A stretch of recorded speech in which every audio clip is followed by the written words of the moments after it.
Efectivamente, la empresa Parques Johnson, a la cual la sociedad anónima El Torreón, que es la concesionaria que administra el Club Deportes Valdivia, le debe unas facturas. Esa empresa demandó en juicio ejecutivo el cobro de estas facturas. El Club El Torreón no se defendió, no hizo ninguna gestión y por lo tanto, ante esa falta de defensa, esta empresa, que tiene otros abogados, nosotros no tenemos ninguna participación en ello, eh, pidió al Tribunal de Valdivia, al juzgado civil, que se declare la liquidación forzosa de Deportes Valdivia. Es decir, perdón, del Torreón. Eh, Ese procedimiento es un procedimiento concursal. Antiguamente era conocido como quiebra, ahora cambió de nombre, cambió de estructura, pero para que la gente entienda es más o menos lo mismo, se llama ahora liquidación forzosa. Esa resolución fue dictada por el tribunal y entiendo que está pendiente de notificación. Así que efectivamente sí, la respuesta es, estamos ante una situación inminente de quiebra. El gerente y el presidente del club han emitido bastantes declaraciones confusas. Entiendo yo cuál es su intención, tratando de confundir a la opinión pública respecto del papel que como abogados hemos tenido. Por una parte, nosotros representamos a ex trabajadores del club eh, con nombre y apellido, han sido publicados, y a nadie más en juicios laborales. Eso es por una parte. Y efectivamente, por otra parte, representamos a un grupo de accionistas y de hinchas y socios de la corporación que pretenden recuperar la normalidad del club, de la corporación en particular, especialmente de la corporación. ¿Cuáles son las acciones que tomaremos? Preferiría no mencionarlas todas porque las acciones no se anuncian, se ejecutan, pero podemos mencionar en términos genéricos. Ya hemos hecho presentaciones ante la Comisión del Mercado Financiero denunciando por el lado de la sociedad anónima, del Torreón Sociedad Anónima, denunciando una serie de irregularidades que habría cometido y de ilegalidades, derechamente, que ha cometido el directorio de la sociedad anónima, pidiendo que la Comisión del Mercado Financiero intervenga.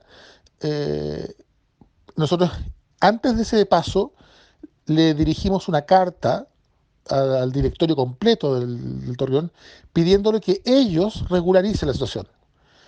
Tiene que ver con la convocatoria a una junta extraordinaria de accionistas para que se lleve a cabo una ampliación de capital para salir de la crisis financiera, que los accionistas hagan una ampliación de capital, inyecten capital a la sociedad para salir de la crisis financiera, así como en su minuto retiraron utilidades de la sociedad, llega el momento en que los accionistas tienen que inyectarle capital a la sociedad para salir de la crisis.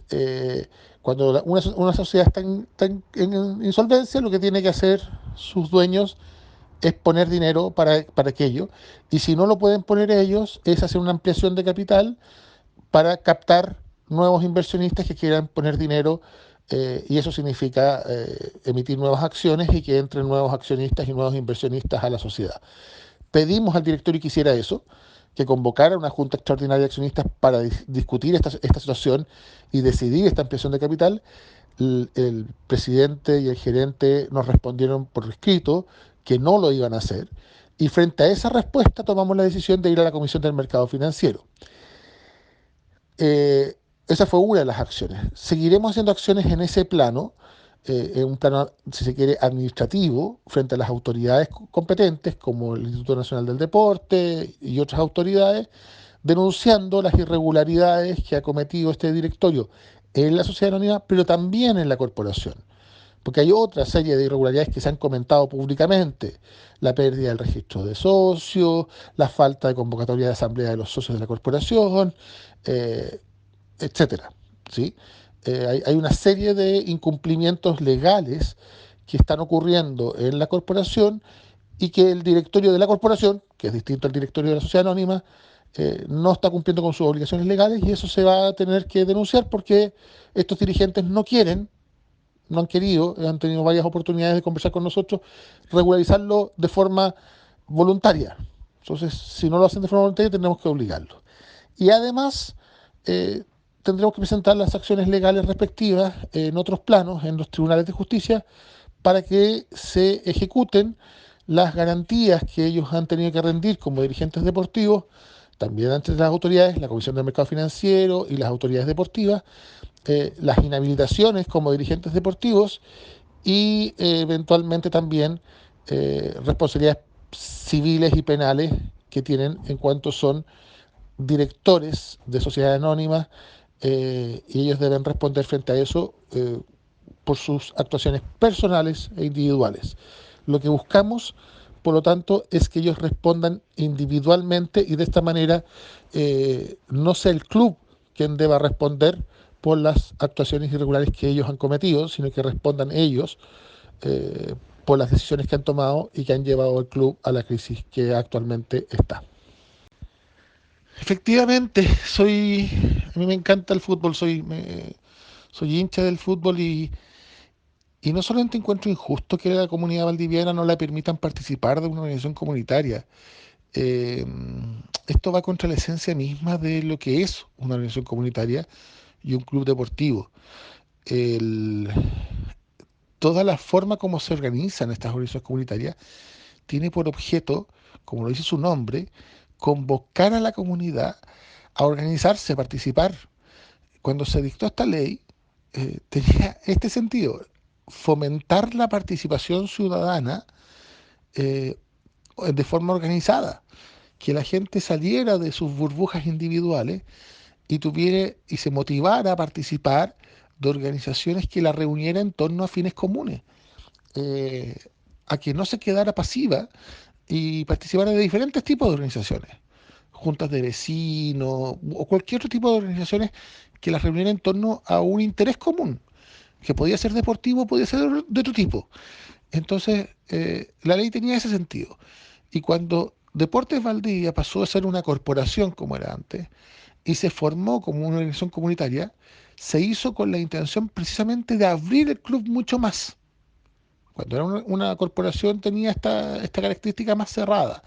Al pasar a ser una organización comunitaria, la intención era justamente esta: abrirlo a la comunidad y que cualquier persona de la ciudad de Valdivia o de la región de los ríos que quisiera pudiese ser parte y estuviese permanentemente convocada a unirse a la organización comunitaria, a ser parte de este club deportivo Deportes Valdivia, eh, simplemente manifestando su intención de ser parte y pagando la cuota respectiva. No existe norma alguna que impida que el directorio pueda restringir o pueda impedir que la gente se incorpore, sea parte de esta organización. Al contrario, el sentido es convocar a la mayor cantidad de personas. Y este directorio lo que ha hecho es, según ellos, se les perdió el libro registro con los socios. El caso es que este club se ha quedado en manos del directorio y de nadie más, digamos.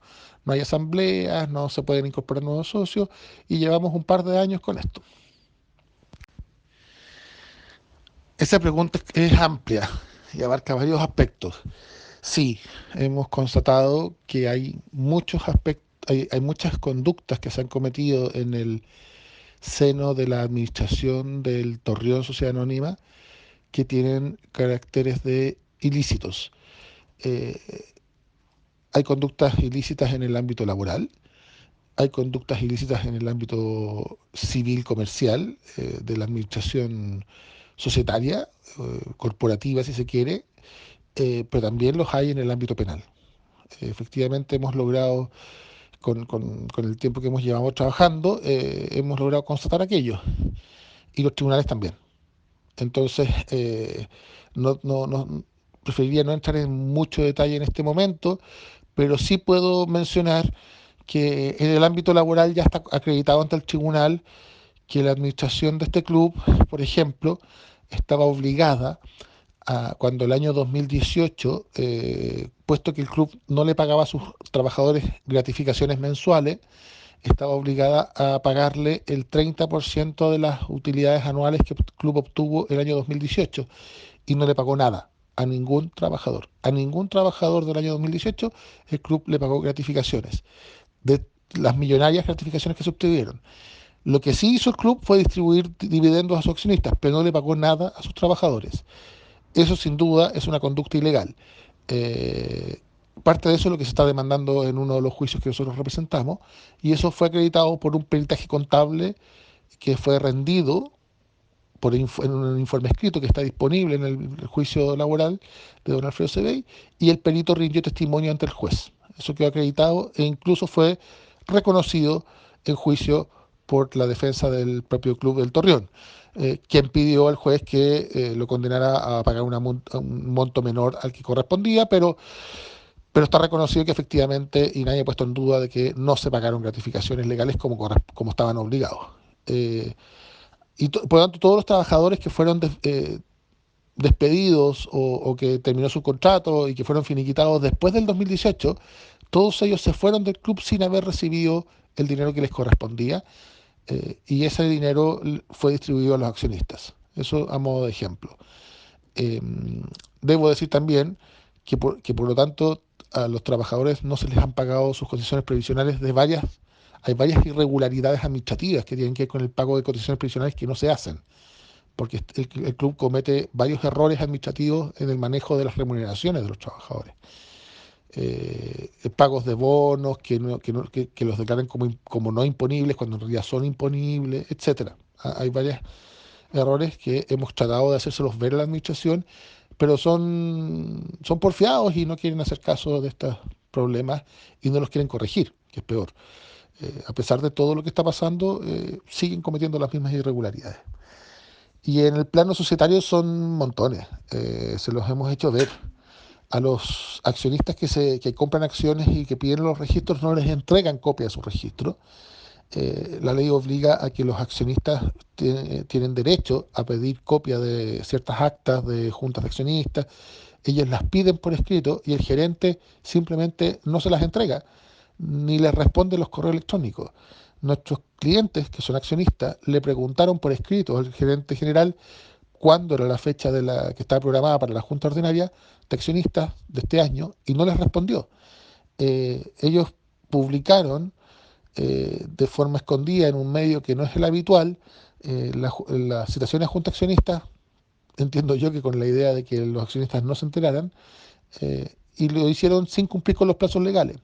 Ellos estaban obligados a convocar a esta junta de accionistas expresamente, debieron haber elegido un nuevo directorio por razones legales que no voy a detallar, y pareciera ser, porque no sabemos, porque no entregan copia del acta de la junta accionista, pareciera ser que no eligieron un nuevo directorio. Es otra ilegalidad más. Como dije antes, debieron haber convocado una junta extraordinaria de accionistas para hacer una ampliación de capital ante la situación de insolvencia, tampoco lo hicieron. Entonces, puedo seguir enumerando una lista larga de ilícitos. Y algunos de ellos, por ejemplo, relacionados con la distribución de dividendos y otros más, podrían llegar a configurar ilícitos penales.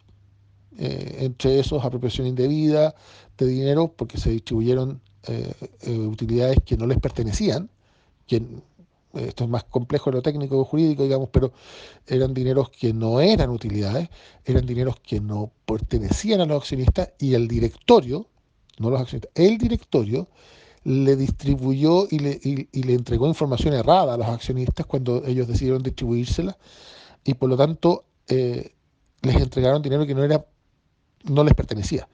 Eso se llama apropiación indebida. Y por otra parte, se ha realizado por parte del directorio de la sociedad anónima, creemos nosotros, la figura que se llama administración desleal. Una figura nueva, una figura penal que existe, y creemos que se ha incurrido desde que asumió esta administración. Entonces sí, creemos que existen figuras de varios tipos de ilícitos en la gestión del Torrido de Sociedad Anónima Deportiva. Es bien paradójico cuando se dice que una demanda laboral puede perjudicar al club. Eh, yo me he dedicado al derecho al trabajo desde hace muchos años. Eh, tengo un currículum bastante extenso en mi vida profesional. Entre otras cosas, he sido abogado de empresas durante 12 años, primero en Santiago, donde mi ciudad de origen, en empresas grandes. Yo fui abogado de empresa BTR, y cuando llegué a Valdivia durante casi 6 años, yo fui abogado de Telefónica del Sur. Eh, Además, durante varios años he ejercido como director de empresas conocidas en la ciudad. No voy a dar los nombres, no creo que venga el caso. Eh, Soy abogado, asesor de empresas, de varias de ellas. Y hay algo que nunca había visto en mi vida, que es que, que una empresa culpe a una o dos demandas laborales de toda una gestión. No me había tocado en mi vida ver que una empresa pueda acusar de insolvencia, que toda su gestión financiera, que todos sus malos resultados sean culpa de 12 demandas laborales. Eso no me había pasado en mi vida. Eh, Eso solo habla de incompetencia. Las demandas laborales son fruto de una controversia entre empleador y trabajador. Controversias que son habituales, que son legítimas. Eh, Quien decidirá si es que el trabajador tiene la razón o el empleador tiene la razón es el juez, no son las partes. Yo no puedo asegurar, yo creo tener la razón. El Torreón legítimamente puede creer tener la razón. Eh, yo no he emitido juicios de valor respecto de la defensa del Torreón. Yo he emitido juicios de valor respecto de la defensa que no hizo el Torreón cuando no contestó la demanda, lo cual me parece una irresponsabilidad enorme. Yo puedo emitir juicios de valor respecto de las declaraciones vertidas en juicio por el señor Salazar, pero yo no he emitido juicios de valor respecto de la posición jurídica que pueda tomar una u otra parte, porque eso lo decide un juez. Muy bien. Ahora, lo que nosotros hemos hecho como abogados es defender la posición de nuestros clientes, y eso es legítimo, está en todas partes establecido como un derecho. Como digo, son dos demandas laborales que tienen un origen, y el origen exclusivamente tiene que ver con la vulneración de los derechos fundamentales, específicamente con la vulneración a la honra, por la forma como esta administración llevó a cabo el despido de cuatro trabajadores que son reconocidos y conocidos en todo el ámbito deportivo nacional. No estamos hablando de cualquier trabajador. Víctor Cancino, Jorge Aravena, Pablo Álvarez y Alfredo Sebey han sido todos trabajadores de conocido prestigio nacional. Alfredo Sebey fue parte del cuerpo técnico de la selección chilena de básquetbol. Del Mortero Aravena ni hablar. Víctor Cancino, seleccionado nacional también. Profesionales del más alto nivel profesional en Chile. Y no había pasado nunca, pero en esta administración, no había pasado nunca en nuestro club, quiero decir. Nunca en nuestro club un cuerpo técnico o un preparador físico habían sido despedidos de la forma ignominiosa que habían sido despedidos estas personas. Por eso es que nunca un cuerpo técnico había demandado al club. Ellos no demandan solo porque haya una diferencia de un bono más, un bono menos. Normalmente eso no pasa en el fútbol. Esas cosas se resuelven como caballero a puerta cerrada y se firma finiquito. Es lo normal que pasa en el fútbol. Lo excepcional en este caso tiene que ver exclusivamente con la forma como el señor Jorge Salazar llevó a cabo de manera mentirosa, mintiéndole a la comunidad, diciendo que había un mutuo acuerdo en el caso de Jorge Avena, cuando nunca hubo ese mutuo acuerdo, comunicando el despido por redes sociales antes de comunicárselo a Jorge Aravena y a su cuerpo técnico. Y en el caso de Alfredo Sebey, esto fue mucho más grave, mediante un proceso de acoso laboral, de represalia, donde fue separado de su trabajo, donde se le negó y se le mandó a un rincón donde no se le asignó trabajo y se le mantuvo literalmente en el congelador, faltándole el respeto profesional. Por esa razón se interpusieron las demandas laborales, no por otra. Este no es un problema solo de plata. Y eso es lo que Jorge Salazar le ha mentido a la comunidad. ¿Ya? Él ha querido convertir esto en una especie de discusión de si platas más, platas menos. Tiene que ver exclusivamente con la forma como don Jorge Salazar, desde que asumió la realidad, trató a estas personas en particular, no a cualquiera. Al resto de, de los trabajadores del club pueden preguntarle a ustedes, los periodistas, cómo los ha tratado. No les paga los sueldos, no les paga los finiquitos. ¿Es una falta de respeto? Sí. Ninguno de ellos ha demandado. Varios han hablado conmigo. Yo no he llamado a nadie. Yo no he llamado a nadie. No tengo el teléfono de nadie, pero me han llamado exjugadores y algunos miembros, trabajadores todavía vigentes, para preguntarme qué pueden hacer porque el club no les paga sus remuneraciones. Y ninguno de ellos ha querido demandar. Y a ninguno de ellos yo le he recomendado demandar. A estas personas demandaron exclusivamente porque el señor Jorge Salazar, él personalmente, nadie más que él, pasó una línea, que fue el respeto a la honra y la dignidad de estas personas. Entonces, retomando el hilo de su pregunta, no son las demandas laborales las que han puesto en riesgo, ni las que han puesto en peligro o las que han causado la crisis del club. Porque el club está puesto en peligro porque el año 2018 tuvo utilidades, según la memoria que ellos han publicado, de 1.800 millones. El año 2019 tuvo utilidades de menos de 100 millones. Y el año 2020 no sabemos porque la Junta Accionista se hizo escondida. Esa es la gestión del señor Salazar. No son las demandas laborales con las retenciones, porque las demandas laborales no han pagado nada todavía. Son solo retenciones de 200 millones de pesos. Que el señor Salazar explique cómo fue que logró reducir 1.800 millones de utilidades, las logró reducir a solo 100. Y eso lo hizo jugando todavía en primera B, sin descender. Una vez descendido, no quiero saber todavía cuáles son los resultados financieros del club. Podrá echarle la culpa a la pandemia, al estallido social, a lo que tuvo que pagar por haber cambiado él, porque son sus decisiones, de nadie más, varias veces cuerpo técnico. Durante 2 años tuvimos 6 cuerpos técnicos. Entonces, eso no tiene nada que ver con las demandas laborales. La deuda que tiene con Parques Johnson no tiene nada que ver con las demandas laborales. La insolvencia en la que tiene el club no es culpa de las demandas laborales. Que el señor Jorge Salazar deje de echarle la culpa al empedrado. Él administra, él gestiona. Es el primer empresario que yo conozco que le echa la culpa a 2 demandas laborales de tener a la empresa en situación de insolvencia. Es de la mediocridad. Yo nunca había visto a alguien tan mediocre dando explicaciones tan paupérrimas frente a una situación tan crítica. El gerente Jesús Casas, yo la verdad nunca he hablado con él. Entiendo que Germán Aravena tampoco nunca ha hablado con él. Por lo tanto, yo asumo que el señor Jesús Casas está hablando a partir de lo que él sabe o le contó al señor Salazar, que habló con Germán Aravena. El señor Jorge Salazar tampoco nunca ha hablado conmigo. Entonces, es rara la confusión que le arma. Y sobre lo que dice el señor Jesús Casas, solo puedo aclarar lo siguiente.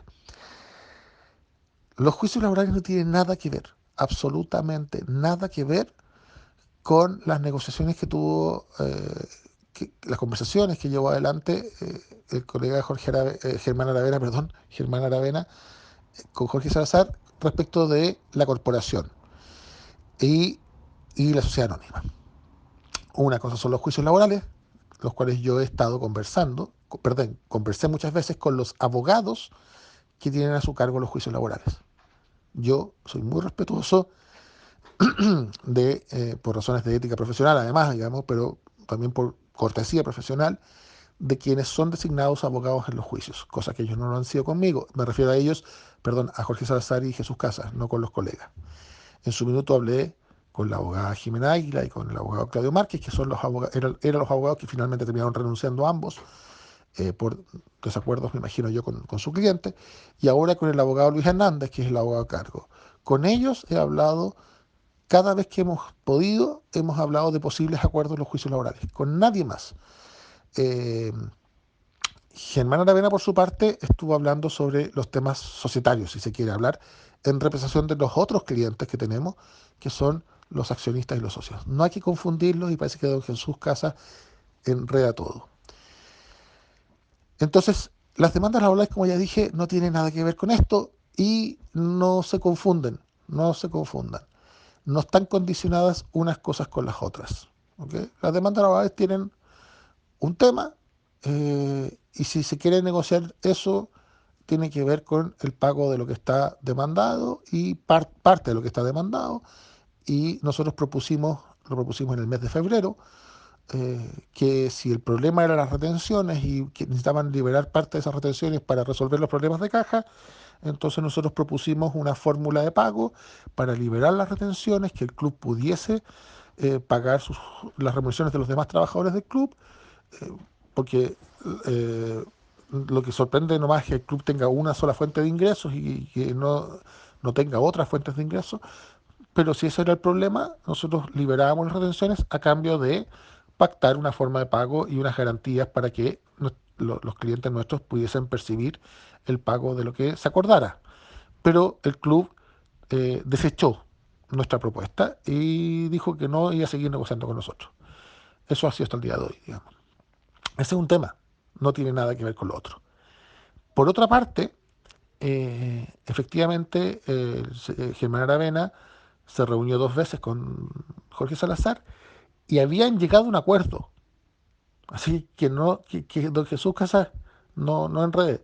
Llegaron a un acuerdo y don Jorge Salazar dijo estar de acuerdo en lo siguiente, en que el directorio de la corporación renunciaría, él mantendría como presidente de la sociedad anónima, con la idea no de entregarnos a nosotros el control de la corporación. Esa es una manipulación de la información.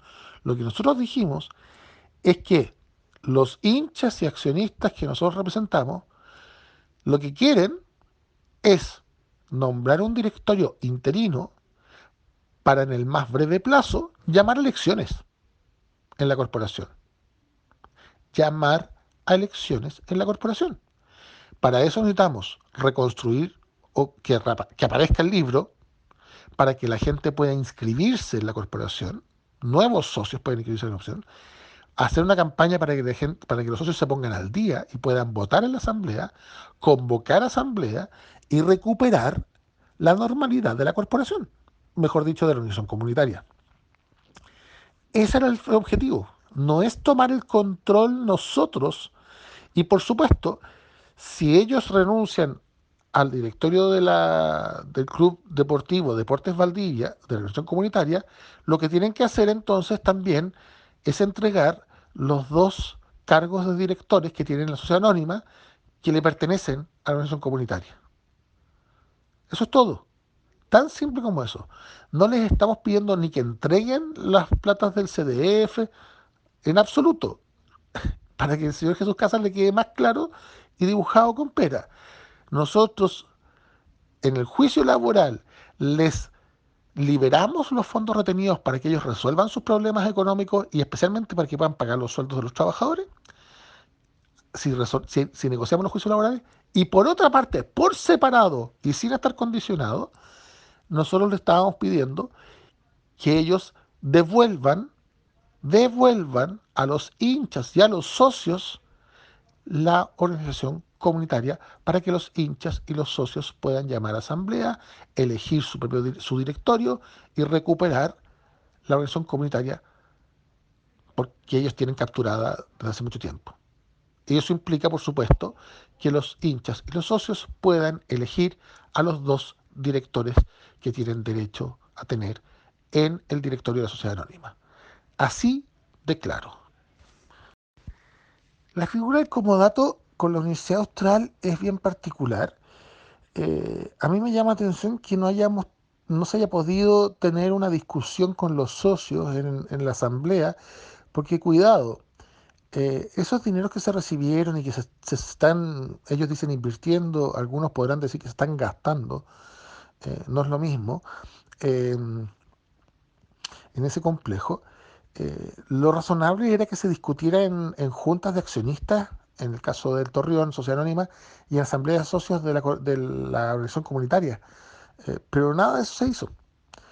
Nada de eso se hizo porque lo que hizo el directorio fue tomar el directorio de de varias organizaciones, digamos, fue tomar la decisión de gastarse ese dinero sin consultar a nadie. Eh, y ese es el problema que ha tenido esta administración en particular.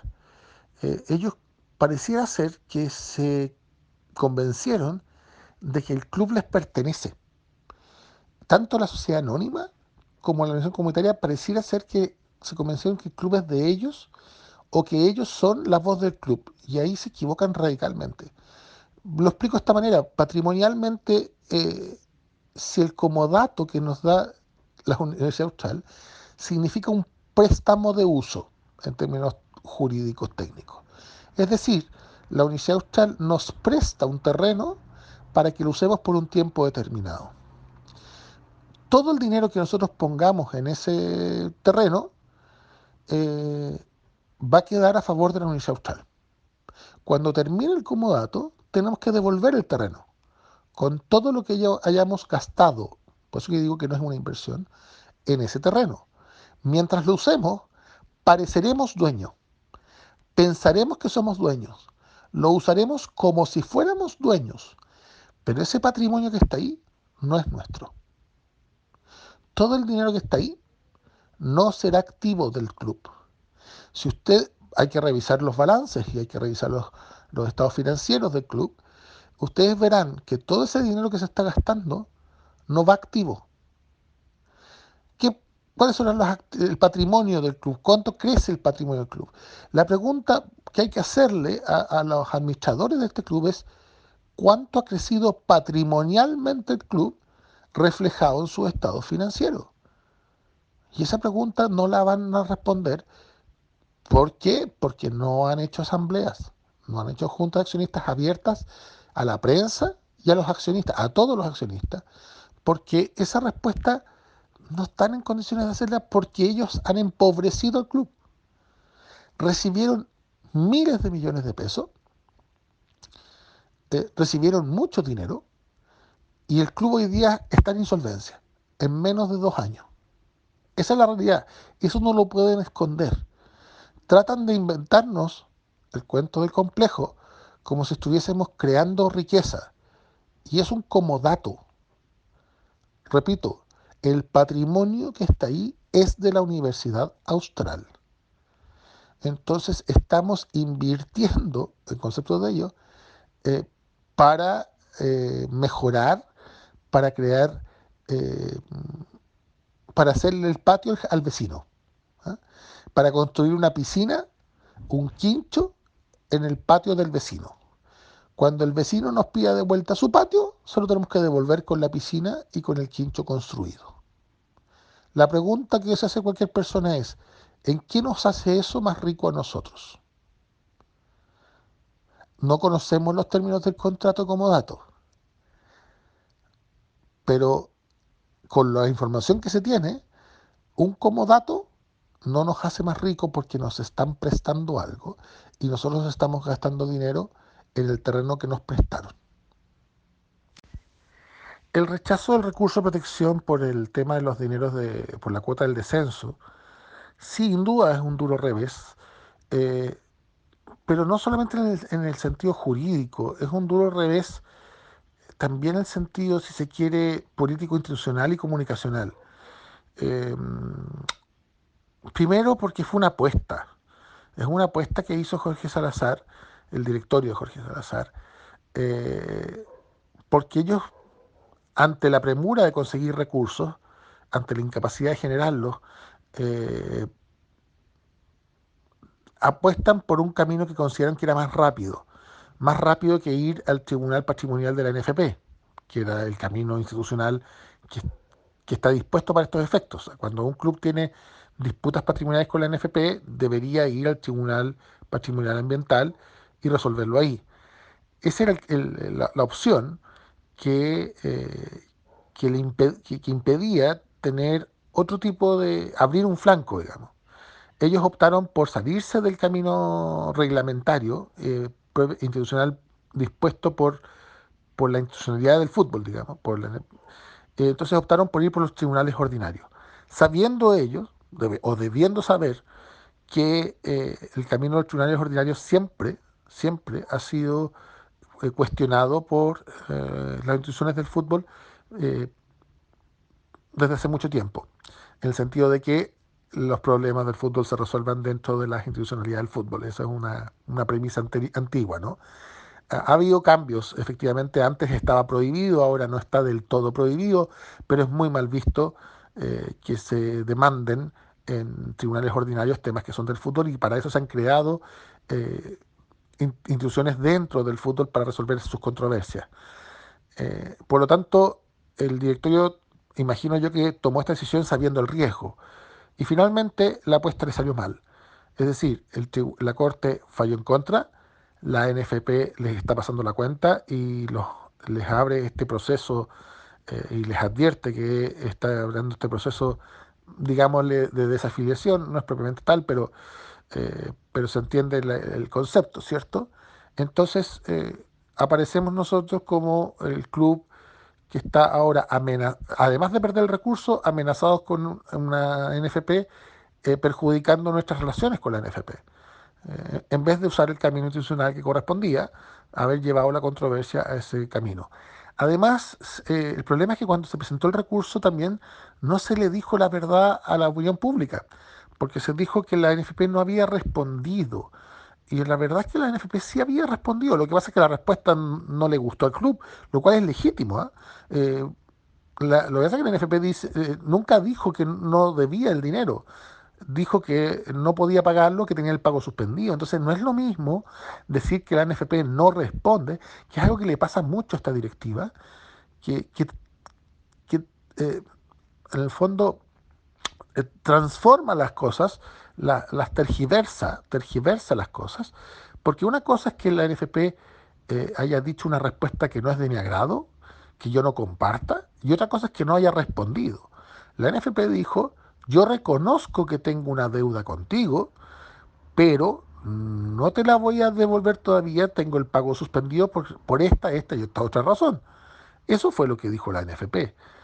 Mientras no ocurra tal cosa, no te la puedo devolver. Entonces, cuando ellos dicen públicamente, hemos mandado cartas y la NFP no nos responde, están faltando a la verdad, no están siendo rigurosos en la entrega de la información. Y ese es un problema endémico que ocurre con esta administración. ¿Ya? No son rigurosos, no tergiversan las cosas, entonces no son transparentes. Y ese es un problema porque obviamente lo que provoca al otro lado es que el NFP se moleste, se enoja y vamos quedando con nosotros como mentirosos. Y cuando digo nosotros, digo porque nos afecta a todos. Arrastran a todos los valdivianos, a todos los hinchas de Deportes Valdivia en sus mentiras, en sus problemas. Entonces ahora resulta que todo Deportes Valdivia es el club el que finalmente sale perjudicado. Entonces obviamente eh, es un revés enorme haber perdido el recurso, no solamente en plano judicial, sino que también en el plano institucional dentro del seno de la NFP, porque ahora resulta que son llamados a negociar con la NFP, pero con un fallo adverso. Y además toman la decisión, en ese contexto adverso, de negociar con un fallo en contra, de presentar un segundo recurso de protección, que puede ser que jurídicamente tenga fundamento. Puede ser, yo no estoy poniendo en duda, no estoy cuestionando las decisiones del colega Ciro Colombara, quien es un prestigioso abogado y por el cual tengo mucho respeto profesional y personal.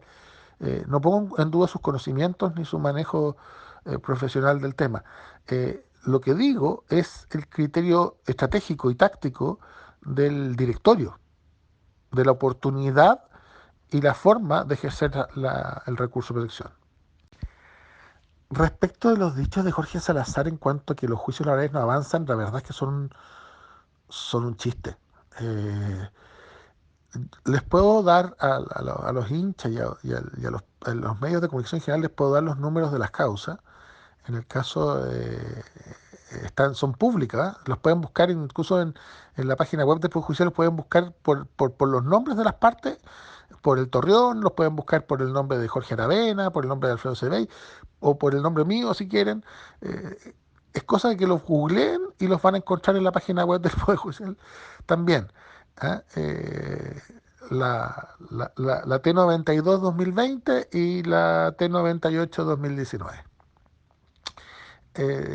del Juzgado del Trabajo de Valdivia.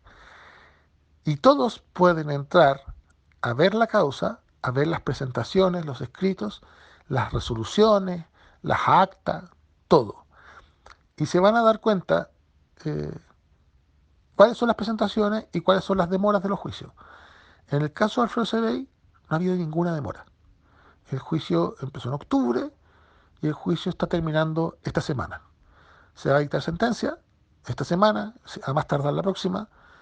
eh, y la única vez que hubo una suspensión del juicio fue una suspensión de 2 semanas que fue pedida por ellos porque ellos no presentaron la contestación de la demanda dentro de plazo.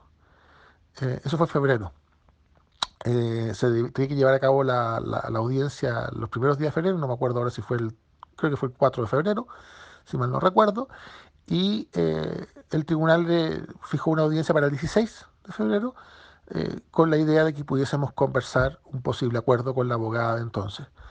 Eh, Acuerdo que lamentablemente no se alcanzó. Y por lo tanto se continuó la audiencia el 16 de febrero. Luego el tribunal fijó audiencia de juicio oral. Y el juicio oral se llevó a cabo cuando tenía que llevarse a cabo. No ha habido ningún retraso, absolutamente ningún retraso en la causa de Alfredo Sebey. En cambio, en el caso de Jorge Aravena, efectivamente hubo un retraso que no es atribuible a este abogado. El retraso se produjo exclusivamente porque se produjo la pandemia y el tribunal tuvo que suspender las audiencias que estaban fijadas. Y después hubo una solicitud de suspensión de audiencia de común acuerdo eh, entre los abogados de las partes. No fue porque estos abogados quisieran demorar la causa. Entonces, la verdad es que para variar, don Jorge Salazar tergiversa la verdad. Eh, no tengo claro cuál es la intención que él tenga de ello. ¿Ah? No sé cuál es la motivación que él tenga. Y si uno revisa cuando se pide que la causa sea reprogramada, el tribunal pone las fechas. No somos los abogados quienes ponemos las fechas de las audiencias. Y si el tribunal pone fechas para junio, que es la fecha que puso para la última audiencia, es porque la agenda del tribunal no permite la otra fecha. Yo no tengo claro cuál es la intención del señor Salazar de estar eh, diciendo este tipo de cosas. ¿Cuál podría ser la intención de nosotros de demorar los juicios? Es rara esta compulsión que tiene el señor Salazar de andar diciendo medias verdades o andar confundiendo. Es divertido porque cada cosa que dice es sumamente fácil contrastarla con la verdad. Es como aquello que dijo respecto de que Germán Aravena y yo habríamos llamado a Diego Figueroa. La verdad es que yo con Diego Figueroa no he hablado en mi vida, ni en persona, ni por teléfono. Yo no lo conozco. Yo lo vi una vez en un programa de Mario Flandes, eh, pero no tengo su teléfono. Nunca lo he tenido. Y no sé si Diego Figueroa tenga mi teléfono, pero tampoco nunca me ha llamado. Y si alguien tiene alguna duda, que le pregunten a Diego Figueroa. Es tan simple como que le pregunten a él si alguna vez lo he llamado, yo o Germán Aravena, y contrastan lo que dice Jorge Salazar. Es tan fácil. Y yo no sé por qué Jorge Salazar dice esas cosas, por qué le gusta exponerse a, a que sus dichos sean contrastados y sea verificado que miente. Eso tiene un nombre. Es rarísimo, es rarísimo. Sin que nadie le pregunte, digamos, sin que nadie lo apure o sin que nadie lo toree. Es una especie de fijación. ¿Ah? Pero no, efectivamente nosotros no hemos demorado los juicios han demorado lo normal en el caso de Alfredo Sebey, y efectivamente en el caso el caso de Jorge Aravena y su cuerpo técnico se ha demorado más de lo normal, pero por razones exclusivamente de pandemia el juicio estuvo paralizado y porque hubo una suspensión que se pidió de mutuo acuerdo por las partes por razones de que los abogados tenían un problema con las fechas, pero no fue porque nosotros quisiéramos tenerlo parado. Y el tribunal agendó las audiencias, como digo, según la agenda del tribunal. No, no ha tenido ninguna otra razón. Eso lo pueden verificar quien quiera, lo puede verificar revisando la carpeta del juicio en la página web del Poder Judicial, que es de acceso público. Oye, Pablo, sobre lo de Diego Figueroa, se me olvidó agregar algo con más énfasis. Ahí ve tú cómo, si viene a cuento o no, digamos, pero yo nunca, nunca en toda mi vida profesional he llamado a nadie para ofrecerle mis servicios. A nadie, ni empresa, ni persona natural, a nadie. En eso soy un abogado muy a la antigua, porque el código de ética expresamente lo prohíbe. ¿Ah? Eso se llama solicitación de clientes y está expresamente prohibido. Yo sé que algunos lo hacen y eso no es tema, digamos, pero yo no soy quien para juzgar lo que hagan otros. Pero yo no lo hago, nunca lo he hecho. Y si Jorge Salazar dice que lo hice, lo invito cordialmente a que haga la denuncia al Colegio de Abogados. ¿Ah? Y que lo pruebe ante el Colegio de Abogados si es que eso es cierto. Figueroa es completamente falso. Y pueden preguntarle a Diego Figueroa. Creo que lo único que hice, lo único, fue cuando estaba Diego Figueroa hablando de su finiquito, en el programa de Mario Flandes, creo que le puse un posteo en Facebook. Ahí en el programa en vivo le dije, oye Diego, ojo, que te deben gratificaciones, así como comentario. Pero en ningún momento yo he llamado a Diego Figueroa para ofrecerle mi servicio. Eso que lo quiero dejar súper en claro.